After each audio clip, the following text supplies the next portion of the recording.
أعوذ بالله من الشيطان الرجيم. بسم الله الرحمن الرحيم. إنني أنا الله لا إله إلا أنا فاعبدني وأقم الصلاة لذكري. صدق الله العظيم. Ngicela Allah angivikele kusathane ongathandwa egameni lika Allah onomusa onesihawu. Ngempela mina ngingu-Allah, akekho omunye onelungelo lokukhonzwa ngaphandle kwami. Ngakho-ke khonzani mina ngedwa bese niyakhuleka ukuze nihlale ningikhumbula ngaso sonke isikhathi. Ayikho-ke into ebuhlungu eyenziwa ilabantu laba abaletha ubuKristu ezimpilweni zabantu.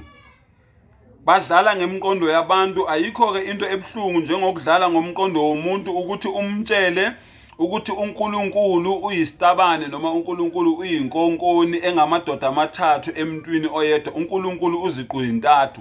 Ayikho into ebuhlungu nje ukuthi kudlalwe ngomqondo womuntu, ifakwe ngenkani leyo nto leyo. Ngoba masifunda incwadi yezenzo 12 siyathola ukuthi ubuKristu babufaka ngenkani ebantwini, abantu bebulawa. Umfundi nje kaJesu igama lakhe uJakobe okwakumfowabo John wabulawa, uPetru yena wasinda. Funda incwadi yezenzo 12. Wabulawa yena ngoba wayala engafuni ukuvuma ukuthi uNkulunkulu uziqu zintathu. Bebulawa ke ngenkani ke bevunyiswa lento ngenkani. Uyifunde lapha izenzo 12.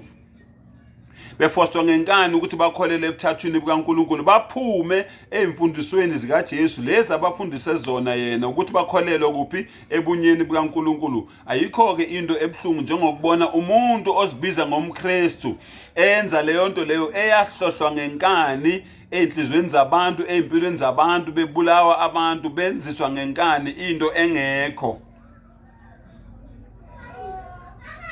Betshelwa ukuthi abakholelwe ukuthi uNkulunkulu uziqu zintathu, uNkulunkulu ungamadoda amathathu asemntwini oyedwa. Ngisaphinda futhi ngithi inkonkoni, uNkulunkulu oyinkonkoni loyo, uNkulunkulu oyisitabane. Kungenzeka kanjani-ke? Kungenzeka kanjani ukuthi ngibe indodana ngibuye ngibe ubaba? Kungenzeka kanjani ukuthi ngibe ubaba futhi ngibuye ngibe indodana? Iqiniso lithi kufanele ngibe ubaba, uma ngama ubaba angibe indodana. Angikwazi ukuba ilezi zinto lezi zombili njengoba amaKristu esho. Ubaba nendodana abantu ababili labo abahlukene, umzali nendodana, umzali nomntwana, izinto ezimbili lezo ezahlukene. Manje uma ngabe kuzothiwa uJesu uNkulunkulu abuye abe indodana kaNkulunkulu, uNkulunkulu futhi abuye abe, uyayibona nje leyo nto leyo iyinkinga. Lalela ke mfowethu, ake ngikutshele nje something ukuvula amehlo kancane. Uma ngingathi kuwe mina inqola eyayingaphethe lutho, kodwa igcwele izitina lenqola leyo, kodwa ayiphethe lutho, kodwa igcwele ini? Igcwele izitina. Yacishe yabulala nje file. Inqola eyayingaphethe lutho kodwa igcwele izitina, yacishe yabulala nje file. Ungizwile kahle? Inengqondo lento engiyikhulumayo. Inqola eyayingaphethe lutho kodwa yacishe yabulala nje file. Yile nto ke le ekhulunywa yilabantu laba abafundisa inkolo yobuKristu, bafuna ukusitshela leyo nto leyo. Uma ungazama ukuyisolva lento engiqeda ukukutshela yona, ngizokuzwa ukuthi uthini uma uthi uNkulunkulu uyiziqu ezintathu, uNkulunkulu uBaba, uNkulunkulu uyindodana, uNkulunkulu uMoya oNgcwele. Yonke lento isho umuntu oyedwa. Ngizokuzwa ke, kodwa uma ungayisolvi le mina engikutshele yona, kusho ukuthi kusekude la kiwa khona namaKristu.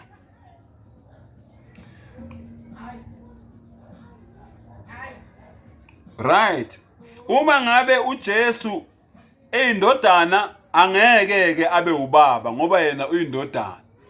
Uma ngabe futhi ewubaba angeke aze abe indodana. Umsangano loyo. Ingwijikhwebu ngesizulu, inzukazi ke, iconfusion, into engazwiseki ukuthi kahle kahle uthini lo muntu loyo okhuluma leyo nto leyo.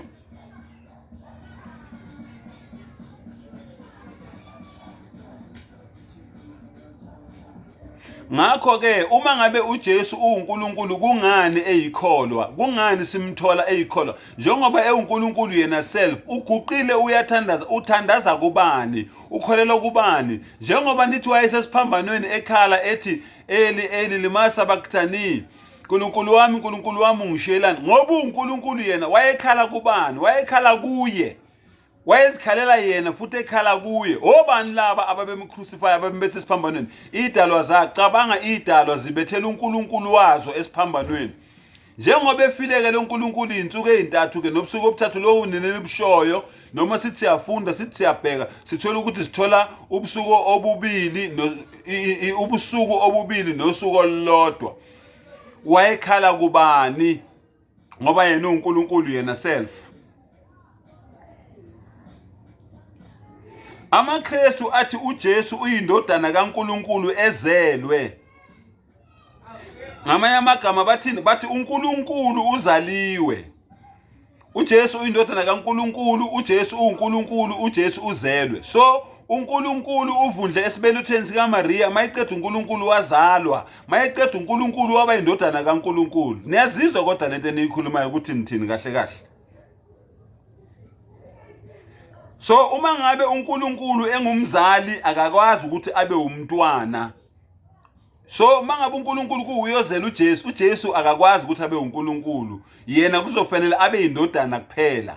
Manje niyajika nithi futhi nina uJesu futhi uNkulunkulu. Kanjani futhi ezelwe? Kanjani futhi yena abe uNkulunkulu ezelwe? Ake nikhulumeni kahle le ndaba. Yebo, amaKristu ayakholelwa ukuthi uJesu uNkulunkulu. Ngakho ke umzali uzelwe. Umzali uzelwe. Mayesha amaKristu ethi uJesu uNkulunkulu. Athi kithi umzali uzelwe. Umzali uzelwe indodana. Umzali uzelwe indodana. Indodana izelwe umzali, umzali wazalwa indodana. Ilento le yabasitshela yona. Uma ngabe ngempela ke belwela ukuthi ingako bethi uJesu uNkulunkulu ngoba wazalwa intombi eyayijongosi, eyayipitshitshi eliphelele ingakathintwa umuntu wesilisa. Uma ngabe bethi isizathu sabo sokuthi uJesu bathi uNkulunkulu yileso. Le ndoda ke esiyithola kumaHebheru 7 uqale kuverse 1 uye ku3 ebizwa ngoMelkisedeki.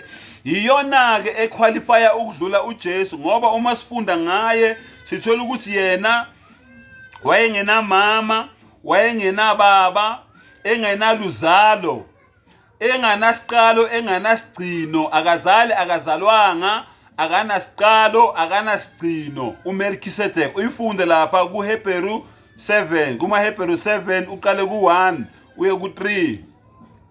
Mangabe ngempela sithi kunomuntu ke oneziqu zokuthi aqualify ngaphezulu kaJesu ukuthi yena angaba uNkulunkulu, uma ngabe kuthiwa ngempela ngaphandle kaNkulunkulu umdali wezinto zonke ukhona umunye ongaba uNkulunkulu, nangu uMelkisedeki siyamthola.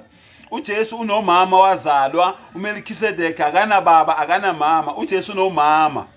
Okay, uJesu unesiqalo, uMelkisedeki akana siqalo akana sigcino.